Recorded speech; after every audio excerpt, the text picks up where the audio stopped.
folks, Man Bresky here. So this is much overdue. So this is my 2019 Suzuki SV650X.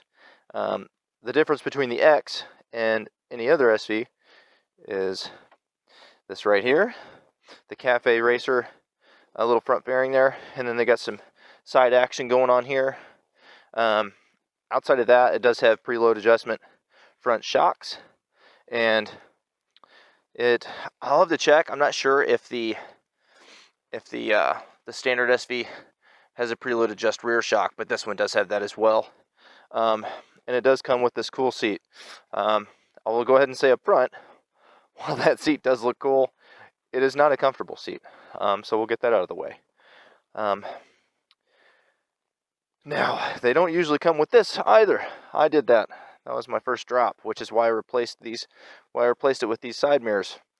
Other than that, and these sliders, and the rear pegs, and a plate relocator, and tank grips, I haven't changed anything else.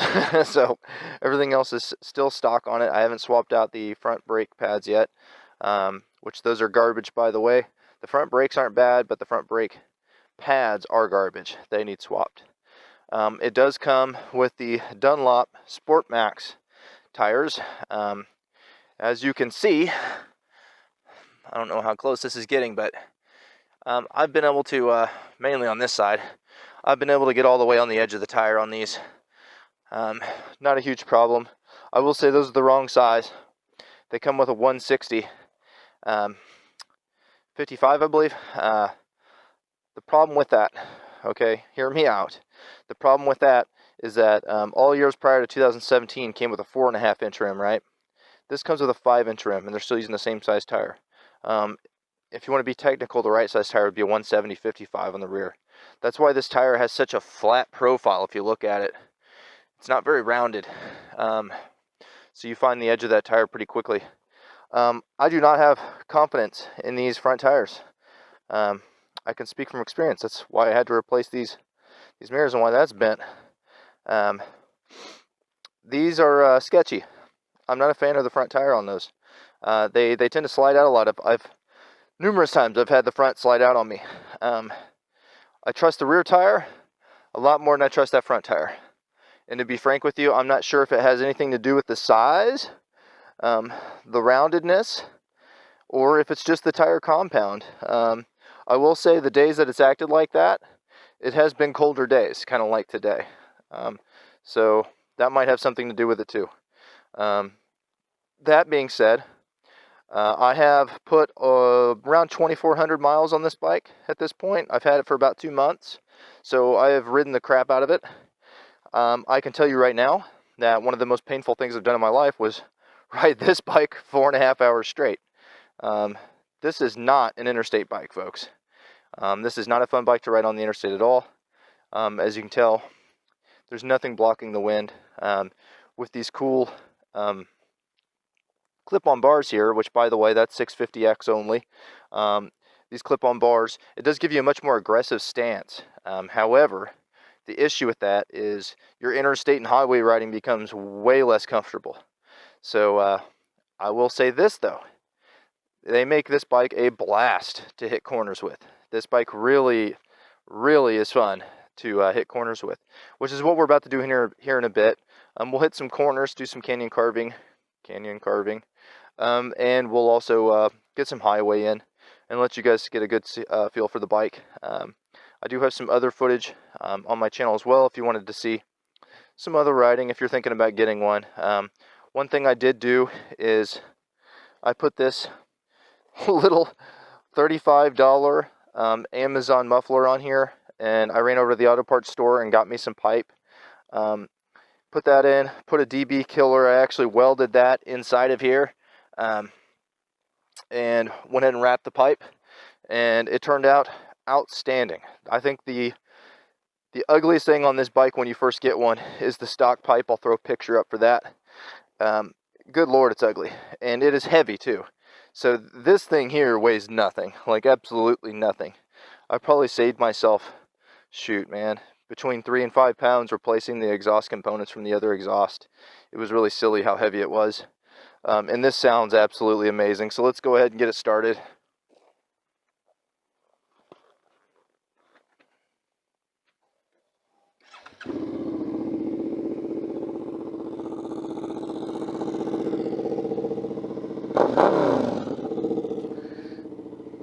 You just cannot beat that V-twin sound.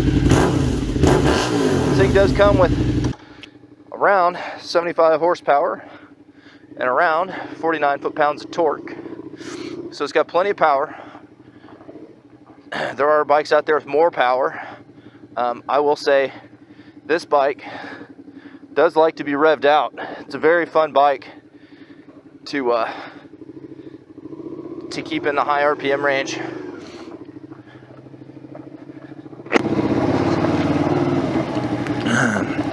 It's a very easy bike to learn on, which is kind of why if you're looking into getting your first bike, you'll notice one of the most mentioned bikes on the internet is going to be an SV650. I've seen some people say that it is not a good low-speed turn bike. I'm just going to come out now and disagree with that. This is my first bike, but it's not the first bike I've ridden. And I'll say, at least from my perspective, that of all the other bikes I've ridden, there's about 4 of them, this one was by far the easiest to turn at low speeds. And my friend Jeff that I ride with all the time, the one who rides the Ducati Panigale, that was one of the first things he said when he rode my bike, actually. And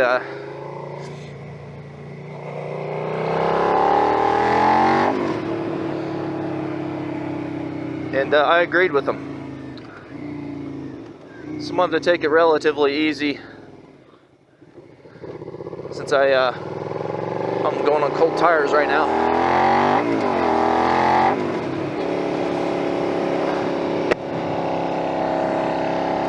One thing I will say is that this tank, which it's steel, which is nice. You feel that steel. Doesn't have the plastic coating on it. I will say, before you get these grips on here, man, it is not an easy tank to hold your legs onto. You know, another thing is the position of the pegs. I'm not a fan. I have to really lift my legs to get them into this tank, and it wears your legs out more than you really than you would need to on a lot of other bikes. It's like the Z650, which does feel like a small bike, but you do feel a lot more secured in your riding position, which does make you feel like you can have more confidence in the corners. I will say that putting these snakeskin grips on here did have a big effect on my confidence in my position and my cornering. Before that, yeah, you felt like your legs would just slip right off of this glassy tank. One thing I will say, you can't see it in the video right now, I'm sure, but this does have a beautiful paint job. The black on it is a metallic black, and even more eye-catching when you can see it. I admittedly didn't even notice it when I bought it. I didn't notice it until later. Was the white is a pearlescent white, and it is gorgeous. You really notice it when it gets wet. It is such a beautiful bike. But I really did like the cafe racer look. When I was looking for bikes that I could get, this immediately hit my top 3. This exact model and exact color, which is 2019, is the black and white. The 2018 is the black and gray. That's also a pretty good looking one. And the 2020 is I think universally agreed upon the least good looking one, which is basically all black. But again, you never get tired of that exhaust sound. Such a good sounding bike.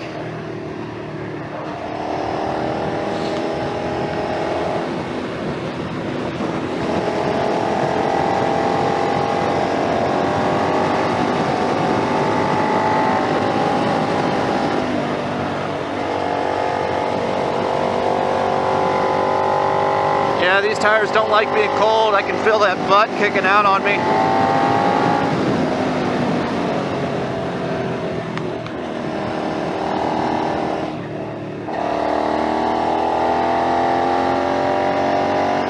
There are some good roads out here in Indiana. You just got to find out where they're at.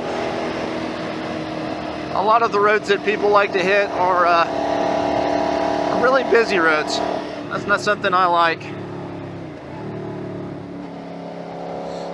Another reason I like the 2019 version the best is because the amount of white on it makes you much easier to see.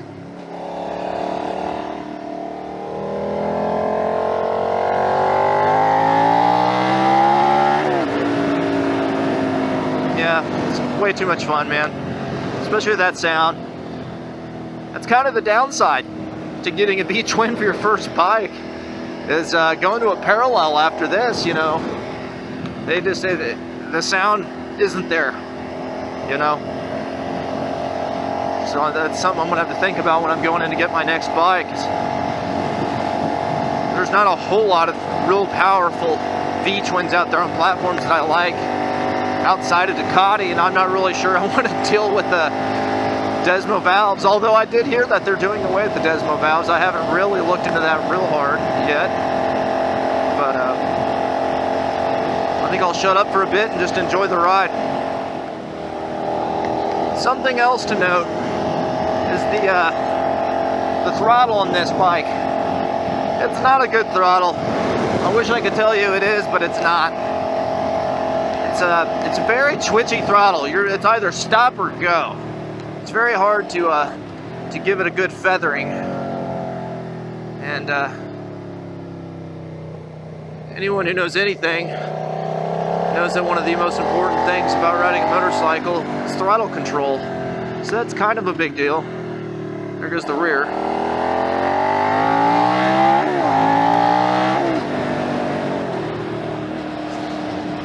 The brakes are okay, they'll do their job. The front brakes are not very good.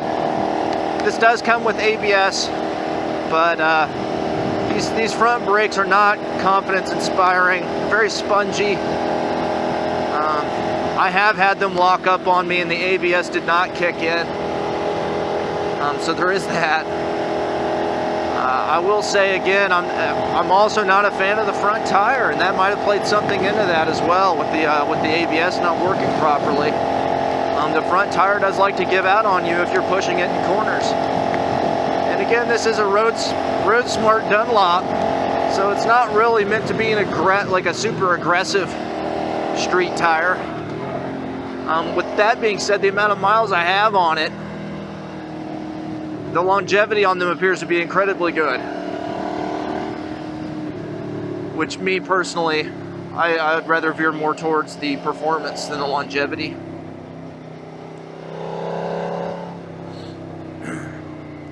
There's always one. The shifting's great on it. It's nothing mind-blowing, but it does great. I have no complaints. I've never been upset with anything. In regards to the shifting, I've never had anything negative happen. I will say finding neutral is very easy on this bike. Sometimes a bit too easy. You really got to pay attention when you're, oh man, these are such good corners and I'm stuck behind this guy. Outstanding.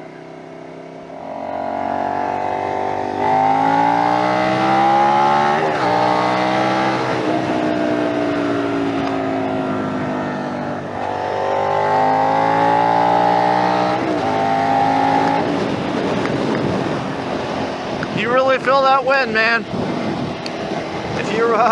If you're going to be riding this thing when it's chilly out, you really need to be geared for it. I finally got my leathers. I was riding with just some breathable mesh gear, and which is great when it's 80 degrees out or 90 degrees out, you know, but when it's 45, not so much. That wind really just buffets you on this thing.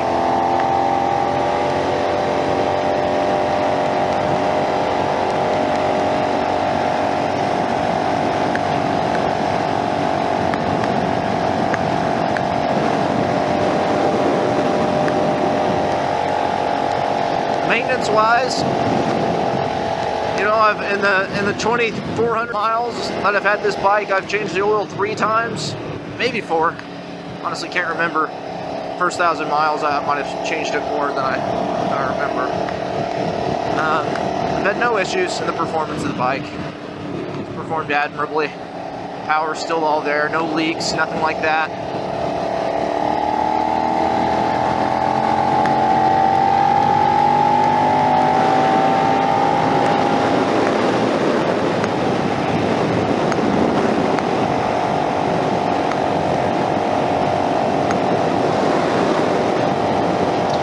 Big fan of these mirrors, I've got to say. I'll post a link in the description. Incredibly easy to install. They just go perfect with this bike. I like the blue tint that's on them as well.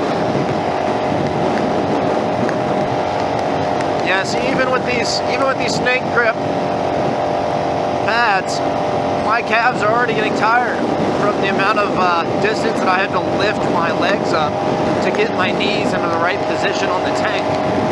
You really got to put your tippy toes on this on the pegs and extend your legs all the way to get them in the correct position.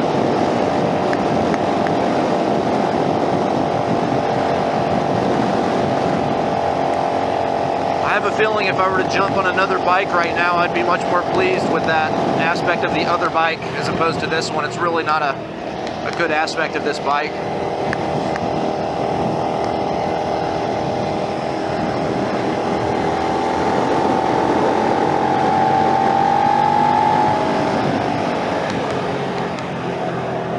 And that's not bashing this bike at all.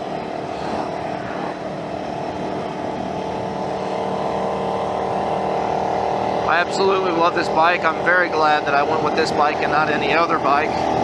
As an overall package, you know, I paid $6,000 for this bike. And, I mean, holy crap. You get a lot for that $6,000 in regards to a brand new bike. Of all the motorcycles that I've listened to, this by far has one of my favorite sounds, and I know that my microphone isn't going to do this bike any kind of justice in regards to the sound. But man, you put the right pipe on this thing and it really just sings. That stock pipe, I mean, it's a scooter pipe. It's like a 7-pound scooter pipe that they put on it. It's uglier than hell, and it makes it sound like a scooter. It's amazing how different it sounds when you uncork it.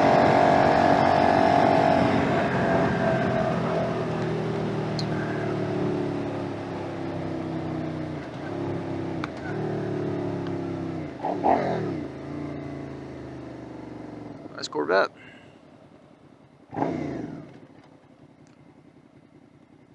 I mean, this is a sound that even the Harley and the Indian boys, I think, would appreciate when you ride by. I know I get looks from them, which then again, that might have to do with this retro cafe racer look.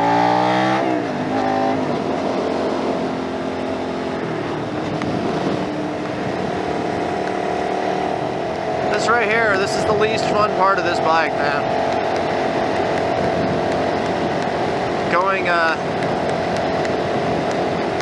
Going anywhere between 60 and 90, depending on whatever the speed limit is, on straight, long roads. You get very tired of the wind just beating the crap out of you. The ergonomics aren't good for it. Something I had to learn early on is you don't treat this like a normal SV650. You really do, when you're going at speeds on the interstates and whatnot, you want to lean forward about as much as you can to take as much weight off of your wrists as you can. Otherwise, you know, you're going to be in a world of hurt pretty quickly. Another piece of advice, if anyone does get one of these and you do have to have an extra long trip, something, let's say, that's over an hour long, or let's say even over 30 minutes long, but especially over an hour's, pull down your rear pegs, slide your feet on those bad boys. Get mine down. And oh my God, your back troubles are over. You just put your sternum on that tank, and your legs and your back feel so much better. maybe not so much your lower back because you're kind of craning it, but it's really the only way. Like when I did that 4.5 hour ride, that was legit the only way I could have made that ride. That was a real feat of willpower finishing that ride, man. And I think I only stopped twice. I had to go pick up a brand new truck. Well, I said it wasn't a brand new truck, but I had to go buy a truck, and it was all the way on the other side of Ohio, which from Indiana is quite a far drive, and they closed at 5 p.m. so I had very limited time to get there, so I really didn't have time to take breaks and whatnot.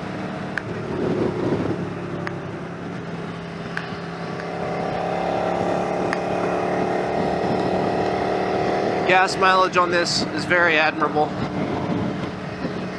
I would say at least 60 miles to the gallon.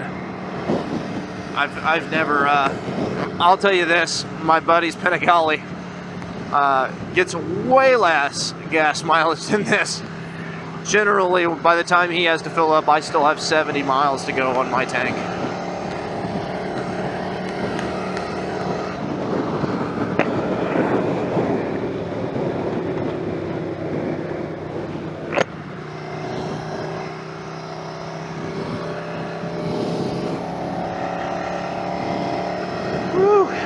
Man, Bargersville, the most boring place to ride. Nothing but corn. Not a bad place to ride if you got the cruise control on and it's winter. It can get pretty out here. Not a fun place to ride your bike though.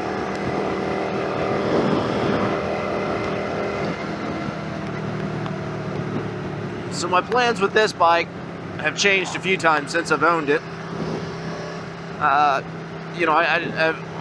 When I first got it, I just wanted to learn, and it's been an absolutely perfect bike for that. And I've learned a lot very quickly.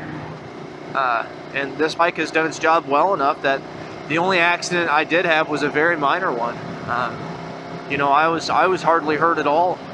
The bike was really hardly hurt at all. Like I said, I really just had to replace these mirrors. And I bent Mr. Handlebar over there.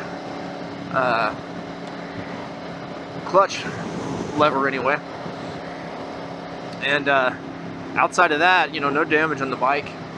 And I've gotten pretty hard with this thing, and on some of these rides, on some of these corners and stuff, and even with these crappy tires, and I'm just gonna say it, they're crappy tires. It's done really well. It makes me wonder on a track what this thing could do with a good set of tires. Some qualifiers or some Rossos, maybe some Metzler M7s, or some Continental Racetechs, or sorry, not Racetechs, crap, I can't remember what they're called, but I've been wanting to try those out too. But then I'd kind of decided this is not going to be a travel the country type of bike. This is probably about the worst bike you could buy for that. So I do plan on getting a adventurer bike as my next bike. If not a dirt bike, then an adventurer bike after the dirt bike. But I think this bike, its niche is really, going out in the country and hitting some curvy roads, or taking it to the track, which is what I plan to do next year. The SV650 is hands down one of the most popular track bikes for a reason. Even though, it's got less than 100 horsepower. Hell, I think even the Ultra Twins are barely touching 100 horsepower. The way that you can corner on these things, just go out there and hit some YouTube videos. You can watch people in R6s and whatnot getting past in corners on these. And now, of course, they're going to get past again come the straightaway. But if you're like me, the straightaway isn't very fun anyways. Like, that's not why I ride a motorcycle. Doing what I'm doing right now, even if I was doing 100 or 120, would not be fun for me. It would just, like, do it once or twice, yeah, it's cool, just because you hadn't done it before, but after that, I mean, you're just going in a straight line, I've gone faster in a car. I imagine it's different if you're doing 180 or something, but even at that, my fun is on the lane, in the corners. That's where the fun's at, especially when you hit that apex and you peg the throttle. Get a little bit of tire lift. So next year, this is definitely going to be tracked. And then I'm either going to get a dirt bike or an adventure bike next year. Probably a dirt bike next year. And then the following year or the year after, depending on how good things are going. You never know. 2020 has been such a disaster with COVID and all the riots and everything. I would like to get an adventure bike, and that's something I would like to do. Something really just crazy fun with, like doing a Pan American Trail or something and recording the whole thing. I think that would be awesome.